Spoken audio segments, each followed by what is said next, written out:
Welcome everybody, Mike Rondo again. Before I get into today's subject here, of course the lighting is poor again, so I apologize. I don't know if I can really fix it here, but anyway, it is what it is till I figure that out. I just noticed as I was hanging up the Barrel House t-shirt that I got from joining my friend Joe on his live stream, there's a hornet's nest in the Shed of Solitude, and the door may open a bit too, just in case. Let me fix the door here, just in case I have a wasp attack or a hornet attack. So that's the way it is. So anyway, we're gonna get into books today. Now I tried my summer reading kind of hit a nosedive, and I don't know really why. Either it was the weather, probably the weather, or it's the fact that the subject matter, like this one here, I don't know if you guys can see that because the light's so poor, but I'll kind of hold it up into the light here. This here, Philosophy in a Meaningless Life, is pretty heavy stuff. And of course then I was doing some Stoicism. Again, for Inner Peace, I can never say this gentleman's name, but he has a YouTube channel. And it started off good. Again, you know, I read multiple books at a time. Some of you know, most of you don't know. And then, of course, Modern Man in Search of a Soul, Jung. And then I did this as well, The Hidden Story of Every Person, and other short stories by Robert Pantano. He does the Pursuit of Wonder channel. Good books, and I will get back to them. But I think my mind just kind of, with the weather being just rainy for the past month in Rhode Island, I think it just kind of... Oh, and then there was this one by Maureen Boyle, who wrote Shallow Graves about the New Bedford Highway Killer, and that is a very big interest of mine, that case. And this is called The Ghost. It's about a sheriff that gets shot, and the case is unsolved, and it's good. I started it. I lost interest in the sense that I think I was burnt out on heavy topics. I think my mind kind of said, you need to relax a little. So in doing so, I got into the audiobooks. I always try to have an audiobook playing, at least when and I apologize for this lighting, is awful. Let me see if I can move things around. I don't know if that improves anything. So that heavy stuff was just too much. So I went, and I continued with my audiobooks. I like my audiobooks as driving to and from work. And the author, let me see his name, just so I don't goof it up, is, let's see, what is his name? Matt Haig, H-A-I-G. So I read The Midnight Library, that was interesting, and How to Stop Time, which is another compelling. I'm almost done with that one. Interesting stuff, and it kind of got me into the fiction bug. And I was like, well, maybe I need to just jump into some fiction and some kind of stuff that's just a little different. What if I put the camera... I don't think that works too much, right? But maybe it'll help when I show the books. Let's see. Does the light look better like this? Yeah, you guys can see at least the books. So anyway, not the best background. It's just a shed, but that's what I do. So I thought, well, maybe you need to do something that's fun, not as serious, and kind of just relax a little. And so I did some YouTube searching, came across a few channels that had some thrillers. I like thrillers and mystery books, but I'm like, you know what, we're getting into Halloween. Maybe I just jumped the gun. Of course, one of my friends says, you know, Halloween starts after July 4th. So in that spirit, I decided, well, I'll get some Halloween books and kind of talk about them. Sorry, the door's opening there, speaking. Or maybe it's a ghost, I don't know. So I thought I'll get a few spooky books too, some horror books, just to get ready for the season. I'll talk about them, and you know, as we go into October, maybe you guys would be interested in reading some of these. But so we're gonna start. We're not gonna start with that one. We'll go here. I don't know. I got several. We'll start here. We'll go. This one kind of intrigued me. This is called The Plot. And I don't want to give too much away, but it's about a college professor who meets a student who's gifted, and he's writing a story. Something happens. He can't finish the story, so the author tries to finish the story, and the professor tries to finish the story, and things happen, I guess. So I don't want to get too much into these. I don't want to even read the blurbs in the back. I'm going off of stuff in those videos that I watch where they kind of generalize what the book is about, and I don't want to ruin it for you guys in case you're interested in this. So the plot, this one, now I typically read several books at a time. So I was going to read this with the book that I'm currently reading, but I'm kind of engrossed in it, so I'm just focusing on the one. But this is probably the next one I'm going to dive into, and then kind of go from there. We'll see if I'll pick up other books or just kind of do one at a time. I'm not sure. I'm trying to ease my mind when it comes to the overloading my brain, I guess, if you will. So I'm kind of taking a step back. So I might read one or two. I'm not sure. But the plot, very interesting. The only downside of this, and this is relatively new. I think this came out, not sure when it came out, but I think it was within the month or so, or maybe early in the year. But it's in hardcover. I don't like hardcover. I like paperback.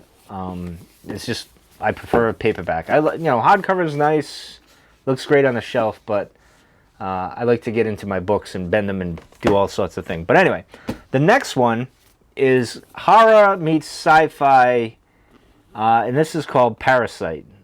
And yes, it's Parasite. I don't want to say too much on this. This is the next one I want to jump into. This and the plot are probably the next two books I'm going to jump into. This is sci-fi meets horror, kind of, what was that video game? Is it Deep Space? No, I can't remember what the hell it was. But it was like a horror, scary kind of thing. Maybe like aliens type of stuff. So we'll check this one out. So this looks cool. Intriguing. I kind of wanted a bit of a sci-fi book, but I'm not big into sci-fi, which is strange because I'm big into Star Wars. Although that's sci-fantasy, not so much sci-fi. It's a bit of both, but mostly sci-fantasy and stuff like that. So, but I wanted to try something a little different, a little outer worldly, if you will. So I'm gonna go with this one. Read that one. So then we got Winter People. This takes place in Vermont, which is interesting to me.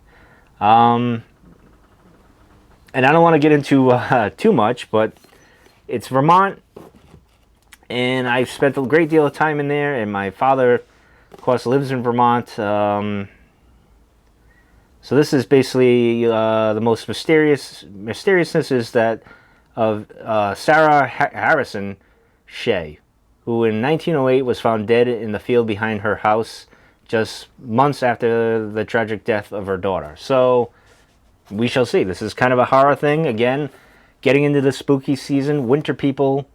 The title itself is pretty intriguing. Again, I don't want to say too much because I don't want to ruin this for any of you that want to read them. So keep that in mind. That's why I'm not going to. Now, this one is an interesting book because this, The Perfect Murders, Pete Swanson. 8 Perfect Murders by Pete Swanson. This, I guess, as the kids like to say, it's very meta. It references different mystery books. Agatha Christie, I think. Sherlock Holmes, I believe. Yeah, so it says it references a few. So, I guess the premise is that there's 8 murders, and they all kind of take after a murder from a classic mystery novel or something like that, I think. Again, I don't want to read too much into this, but it has something to do with a serial killer, so I was like, well, color me in. So, yeah, this one will be pretty cool, I think. It got good reviews of people when they were talking about it. And then this one is a horror. This is called Brother. I think this has to do, let's see, let's see.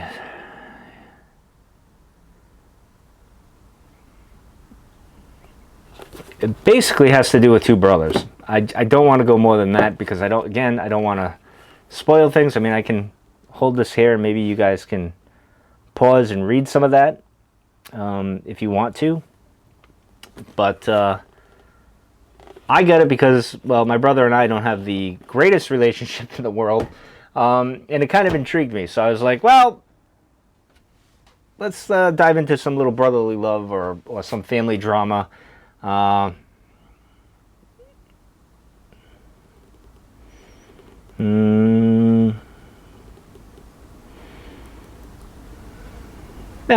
Yeah, I'll leave it at that. So again, that we'll check out, and then we'll do this one here, Behind Her Eyes. Now this is like a psychological thriller.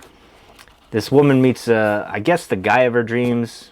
They make out or whatever, and then the next day she sees him as the new boss of her company, and then things kind of pursue, from what I gather. And of course, this is a Netflix series as well, so I wanted to kind of check it out, see what it's like, read it. It's a thriller, psychological thriller, so I'm going to give this a go. And the next, I got 2 more books. Well, let's see. I just want to see when they're coming. I ordered them on Amazon. And for some reason, these are, let me see. Let me get the orders here. My signal is horrible out here. We got now this one is called The Guest List. And that's basically, it's kind of like the, isolated event happens, like a murder happens, like on a, like the Oriental Express, kind of Agatha Christie, like you're at a location, something happens, everyone tries to figure it out. So it's interesting. It takes place on an island. There's a murder, group of people. It's kind of that classic whodunit dinner, mystery dinner type of a thing, and it's got good reviews. The other one I got was called, now this is, I think it's TBS that makes the series. It's called The Alienist, and I loved it. I didn't get to finish the series. I didn't get to complete the whole series because life happened and who knows what else. And I just kind of lost track of it, and I'll have to go back and check it out. But The Alienist was based off of a book, and this is going to be delivered next week. I wish I had it today, but this is by Caleb Carr. And this is written in 2006, so this kind of fits a lot of my niches. It's got the Sherlock Holmes vibe, it's got the Jack the Ripper vibe, it's got the profiling vibe, the psychological vibe. It's got all these things that I love, and, it's definitely got the, it takes place around Sherlock Holmes, 1880s, I think, and it takes place in New York, so it's very up my alley, if you will, and I'm looking forward to reading this and comparing it. There's a few other books that are written by him, so I'm hoping I can read this one, and then the other, I think there's 2 more with the character, whatever, so I'm looking forward to that. Now, the last one I got, because, again, I'm looking into the spooky season, checking things out, getting ready for Halloween, and it's this right here, what is it, 12 Nights at the Rotter House. And even the cover is kind of intriguing. Now, I am a sucker for haunted house books, and this is why I was referencing Mark and RI when he asked me, is this a haunted house book? I believe that was his question on my Instagram, which you can follow down below if you want. I'm on there. That's my social media of preference. I'm always on it. You take a picture, and that's it, and, life is good. This is, the title even plays into the book as you read it.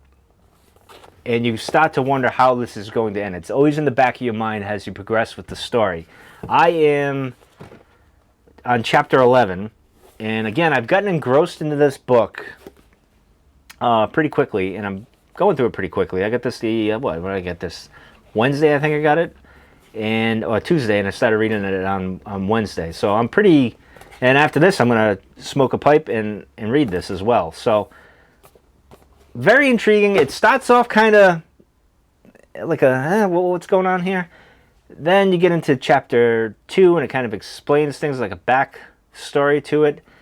And then, like, when you get into chapter 3, the humor of the character, the main character, you kind of, there's Rocky.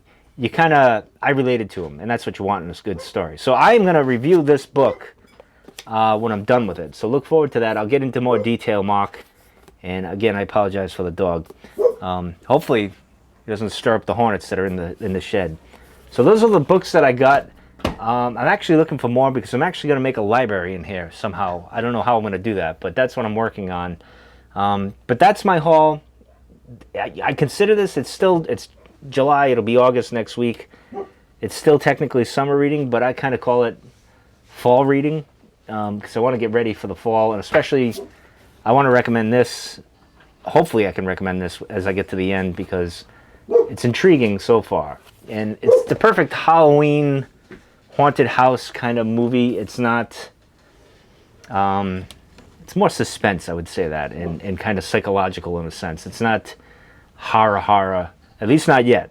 I'm only 11 chapters in, so that could change. But anyway, that's going to do it for this video. If you guys like this kind of book talk stuff, let me know, because I'll do it more in the future. I'm definitely going to, I've done a review before on the Jurassic Park, the original novel last year, and I'm going to do another one on this one at least, and then we'll find out if I'm going to do any on these. But anyway, that's my book haul for the summer. Hopefully I can burn through these pretty quickly and get on to the next haul, which I'll have. Hopefully by October I'll hit some more books, whatever. But anyway, that's going to do it. Thanks for joining me. Take care, everybody.